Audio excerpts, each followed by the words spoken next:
Happy 2026? Isn't that crazy? It's a new year and I'm so excited to be done with 2025. I know, you guys haven't seen me since October. Let's jump into where I've been and what this channel looks like moving forward. Hey y'all, welcome to, or welcome back to my channel, Scotty Cherie Reads. Like I said, you guys haven't seen me since October.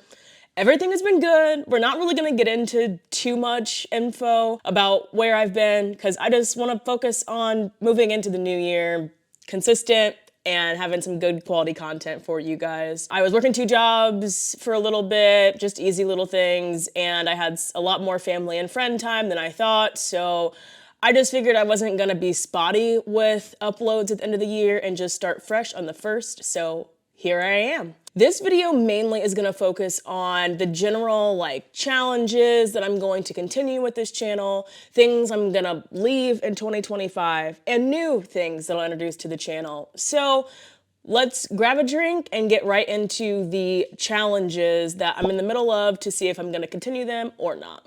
Oh, I did want to mention that even though you haven't seen me since October, I have been reading. So the next video that will come out after you guys see this one will be my end of year wrap up for everything that I read while I was not posting. So look forward to that. And then I have my end of year videos, like my top reads, my worst and most disappointing reads, my little superlative awards that I do. All of that is actively being filmed or has already been filmed. So those will be coming out the first couple weeks of January. Yeah, let's get right into the point of this video. All right, the first chunk's gonna be challenges that I do want to continue on this channel. For instance, I'm gonna start off with the OG challenge that I had about a year ago when I first started this channel, which is also crazy that it's been a year. It'll be a year in February, which is wild. But that is reading all of Toni Morrison's books in chronological order. So the next book that I have is Songs of Solomon. Sorry, it's glary, so I don't know if you can really see it, but this is the next one I want to read. When I brought up Toni Morrison, I was hoping to read a book in chronological order every month and quickly realized that even though these books are some of my favorite books and she's one of my favorite authors of all time, I need space in between these heavy books, not just because of the heavy content, but also for me to fully digest everything that Morrison wanted me to take out of her novels. If you know, you know. If you haven't picked up Toni Morrison, please do. So moving forward, instead of doing monthly Toni Morrison reads, I'm thinking of doing it quarterly. So like I said, Song of Solomon, I have not started yet, but I will read this for the first quarter of 2026. All right, the second challenge here is reading Stephen King in chronological order. And I know I really failed with that this year, but 2026 will be the year of getting into King. I am on my reread of The Shining currently, and I am still hoping to read a Stephen King monthly or bi-monthly just to get through all of the damn books that he has. A goal that I have is to get from 1974, which is the first book, which is Carrie, which I've read, up to 1980. And for the books that I've read so far, being on The Shining, there's a total of about 9 books that I need to read this year in order to get up to the 1980 mark. And I think that that's doable. One of the big books I'm excited of getting to is The Stand. I haven't read that before, so I'm excited for that one. The other 2 that are included in that 9 is The Shining, which, like I said, I've read it before, so that should be a pretty quick read for me. And The Long Walk is in there as well, which if you don't know, I'll link above. I reread that book at the end of last year to prep for the movie that came out, and I actually did a comparison video. And funny enough, that video did the best on my channel so far. So I'll have that linked if you're interested in it. So those 2 will be quick. I don't even know if I'm gonna reread The Long Walk since I just did and made a whole video on it. So I think 6 books in a reread is very much doable. We'll see if I can get over that by the end of the year. Oh, I did want to say that each of these books will eventually have independent reviews. I've been promising them and then failing to do it because it's kind of a big project, and I want to do it the right way and be very detail oriented with these videos. But I'm thinking I need a few more under my belt and have the momentum going with reading Stephen King monthly or bi-monthly, because I don't want to get to a point where I'm doing these independent reviews and then I'm at a standstill. So once I have a little bit more under my belt, then you'll see those come out. So just be patient, I'll get there, but there will be independent reviews for each individual book, and then there will be rankings for each little chunk as we continue this throughout the future years. Let's talk about HRCYED 2.0, aka the hardest reading challenge you'll ever do, the second round. So I started this, and I'll link some videos above that explains it in more detail, but it's a really big year-long readathon game where the point is to read more diversely and to be picking up books that maybe you wouldn't have picked up beforehand, and just to help you get those numbers up for your reading goal at the end of the year. I have been reading and updating that. As I said, you'll see the end of year review video next, and a HRCYED wrap-up will be in there, so just stay tuned for that. Moving forward, I will do a HRCYED wrap-up at the end of my monthly wrap-ups every month until July when it's over. You'll also be seeing more like HRCYED related vlogs, because there are challenges like, let me see here. Like disability rep is one of them that you have to film, and I haven't done, or you have to read books of people who have disability rep in them. So I'm thinking about doing like a disability rep vlog, or for instance, a 24-hour readathon is something that I haven't done yet. So you'll see some of those vlogs that will kind of be related to HRCYED, but still entertaining for anyone who doesn't really understand what HRCYED is, because it is a very big project. Other than that, that's it. I'm still doing HRCYED, having a lot of fun with it. It's challenging me with my reading, and that is the whole point. So let's get into the next one. The TBR jars. If you don't know, I took all of the books that I own that I have not read and put them in these two jars. I know, don't come for me, because there are a lot of books that I need to read. So I have started pulling 2 of these a month, and then it gives me a little bit more freedom to have 2 picks to decide what I want to read, because I'm such a mood reader. And that stalled in the end of the year, but I'm definitely continuing with it this year in 2022, because I need to read down my physical TBR. Just as a reminder, the last 2 that I picked were The Adventures of Amina al-Sarafi and Blue Sisters. I haven't started either. However, I think I'm leaning more towards Blue Sisters, just because for Amina al-Sarafi, this is the first in a series, and the second book comes out sometime this year. I'll link it down below, but I want to say it's like March or something. I'm not certain. I'll put it down here. And I think that I'm just gonna wait and read those 2 in a vlog together. So yeah, I think Blue Sisters is one that I will read this month in January, and then I will do a fresh new pull in February and do 2 pulls moving forward for the rest of the year. Okay, and the last challenge type thing is reading a book based off of the Heritage Month in the US each month. So for instance, there's actually not a theme for January, so I don't have anything for this month, but February is Black History Month. There's like AAPI month, Pride Month, things like that. And during those months, I like to read a book from a marginalized author that is incorporated with that heritage or celebration that happens and is celebrated during that month.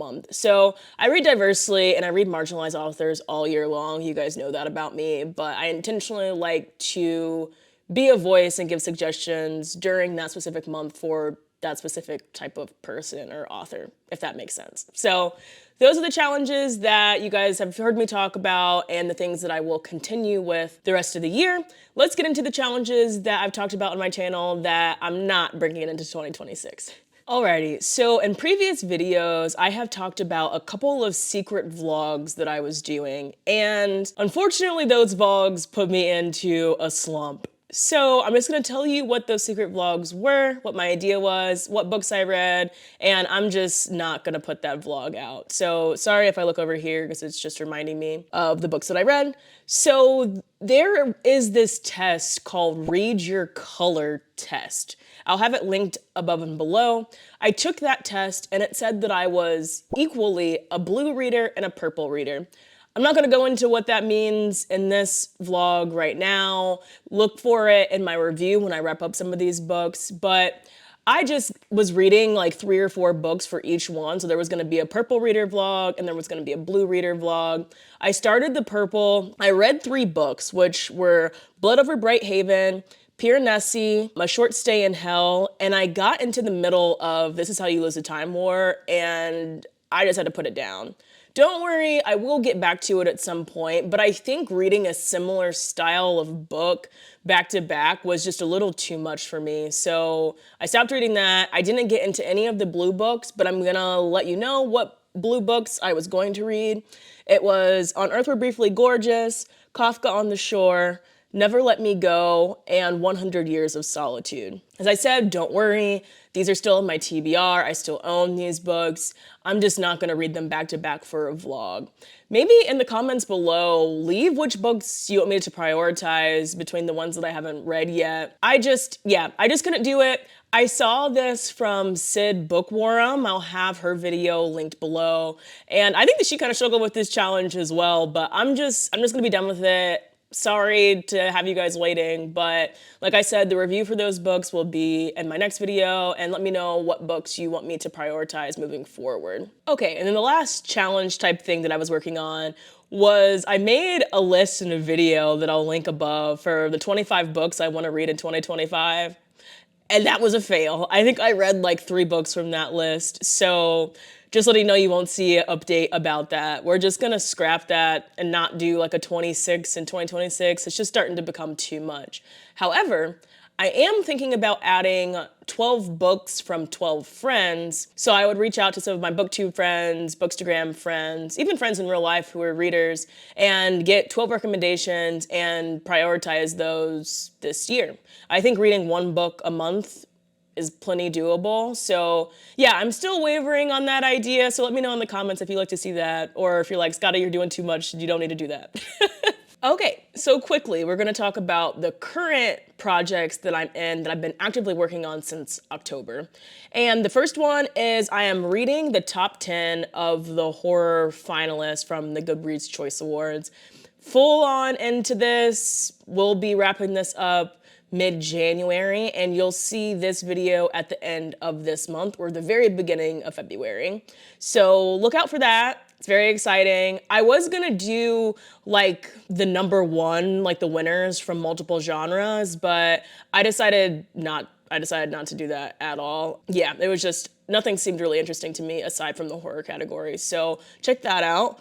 And then also I am doing a big project. I'll throw in the spreadsheet here, but as some of the booktubers that I follow start posting their top 10 reads of the year, or whatever number it is for them, sometimes people have top 25 of the year, I made a big spreadsheet and I'm calculating the best books from my favorite booktubers, and I will be reading those at the end of this month and doing a vlog for that. So stay tuned for that. It's a lot of work to go through and plug all this stuff in, but it's also a lot of fun. I'm excited to see what ends up winning. Lastly, let's go into the things that I want to incorporate that's kind of new with my channel in 2026.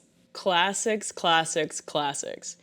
I've told you guys that I have been collecting the Penguin cloth-bound books. I'll put a picture here, and I have quite a few of them, and I'm embarrassed to say that I think I only read 1 modern classic in all of 2025, and that was Recitative by Toni Morrison, which I absolutely loved. But all of these classics I haven't been prioritizing, and if I'm buying these books, I need to be reading them. So I'm thinking about doing a quarterly, that's it, that's all I'm gonna hold myself to, quarterly classic that I just feel like picking up in the moment. I think that like 4 classics a year is easily manageable just to help me get through some classics. What else? I want to do a monthly nonfiction, and most of the time I can get this done because I listen to a nonfiction audiobook. I read a lot of my fiction physically, but for a lot of nonfiction, I listen to it, and that's what I listen to when I'm running errands, anything like that, cleaning the house. I listen to like audiobooks instead of like podcast or music most of the time. So generally, I can get through one a month. I think in 2025, I read only 10 nonfiction, so not quite that 12 mark, but I just want to prioritize it a little bit more. Let's do one a month. As I stated earlier, I will be doing monthly vlogs, which will be kind of HRCYED related, but not all of them will be. So monthly reading vlogs, you can look forward to that. I know that you guys have seen quite a bit of vlogs that I was doing at the end of last year, but those are definitely coming back, at least one a month. And then I also want to do some more book to movie or TV show adaptations, because I really enjoyed the Long Walk review that I mentioned before, and it seemed like you guys did too. So I actually have a plan where I've finished Era 11's The Stepford Wives and Rosemary's Baby. Like I said, look for my next video with the review to see how I felt about it. And I watched those movies. So those are two that I could pop out in terms of a movie very soon. I have no idea like if I want to do it quarterly or just here and there. Let me know in the comments below if that's a like series on my channel that you would like to see. I don't know, just something that I'm really interested in doing and haven't really incorporated. I only did one last year, so thinking about doing some more in 2026. So yeah, other than that, I think what you can expect from me is a little bit more consistency. I'm trying this year to do at least one video a week. I was doing 2 videos a week for a while, and then I feel like I got a little bit burnt out. So I want to do at least 1 video a week. I'm also kind of working on some of my TikTok stuff, because that's kind of what I have to do in order to make this kind of a profession, you know what I mean? And Bookstagram, which I like a little bit more. TikTok's my least favorite, but anywho, I'm working on building those platforms as well. So just not to get too overwhelmed, I think 1 video a week is good. You know, that's what you guys are kind of used to for a while. What else? I want to read a little bit more fantasy. Like fantasy, I have the most books on my shelves. Horror is kind of getting up there at this point, but in 2025, I read a ton of horror. I don't know, it just worked for me, especially literary horror and these rough times. And I don't know, I just have been picking up fantasy. There's really no excuse for it, just a little quick thing. I like fantasy. I kind of want to get back into my fantasy bag a bit. And other than that, I think that's it. Thanks for caring to see what's up with me by watching this video. I hope that you stick around in 2026. I'm excited to leave 2025 behind and start fresh. I appreciate you being here. If you like what you saw, please hit the subscribe button. I'm over 1,000 now. We're gonna keep trying to roll it up to the next 1,000 and just keep going from there. If you'd like to leave a comment, I appreciate that below. I stay in the comments all the time. And until then, I'll see you very shortly with my end of year review wrap up for 2025. Thanks for being here. Talk soon. Bye.